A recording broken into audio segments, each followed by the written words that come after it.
With demand for skilled workers on the rise, many manufacturers are warning about not being able to fill important job openings in the coming years. Here to talk about that trend and what it might mean for you is business and money expert Derek Kinney, joining us once again this afternoon. Derek, thanks for being here again. My pleasure, Jason. Great to see you. Good to see you too. So when we hear this term skilled worker, it's something that's thrown out there a lot. What types of skills are we talking about here?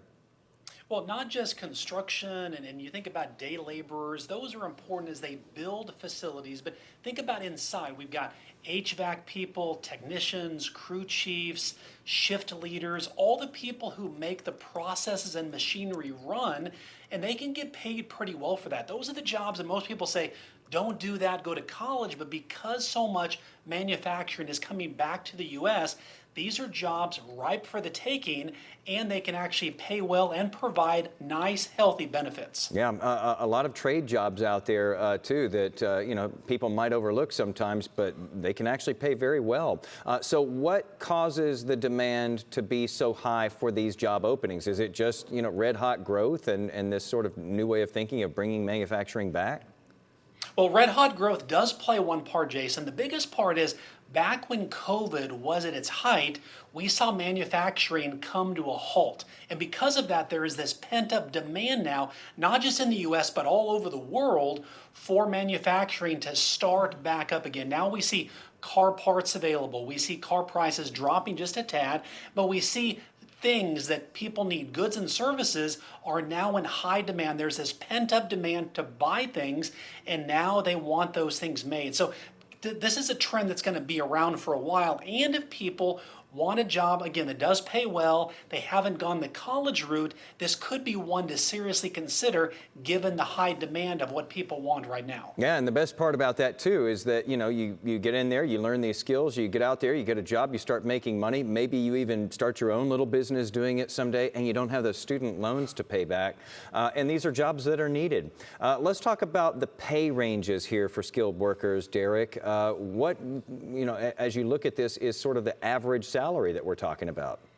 Well, as that famous line in the movie, show me the money, that's what people want to know. And as I did my math on these, sometimes the jobs are about $30 an hour up to $50 an hour. So we're talking about $60,000 to about $100,000 for these types of skilled jobs where you're not out there possibly sweating in the hot heat, but you're inside the facility, you're helping make these processes run smoothly.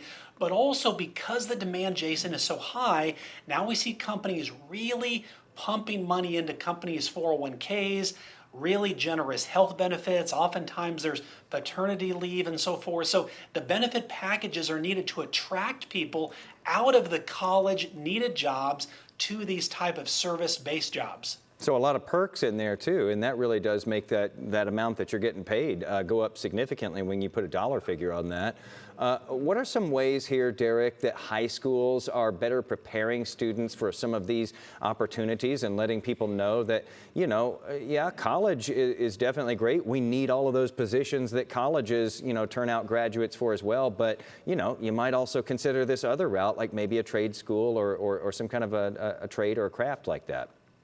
Well, it's right on. And where I live in Arlington, there is a career technical center that's very, very popular for all the local high schools. But all around the country now, we see the trend that high schools recognize that while people want a lot of their students to go to college, they're questioning now, as you talked about, is the student debt worth it? Am I going to make a salary in a job where I can pay that off? If I'm going to teach, does it make sense to carry that type of burden of a debt with me? But this other alternative path where people realize, look, you can get paid well, get good benefits, and work your way up the ladder, now it's become more popular for this generation to say college is one option, but the trades and skilled labor can be another equally viable option as well. Some interesting things for people to talk about. And Derek, it seems like several years back, people weren't talking that much about trades and so forth, but we're starting to hear more about that. So these options, the kids out there as they're going through high school should know that all of these things exist because there's demand out there. Derek Kinney, right. The CEO of Good Money Framework. Thanks for being with us this afternoon for this info. I think it really does help a lot of folks. My pleasure. Thank you, Jason.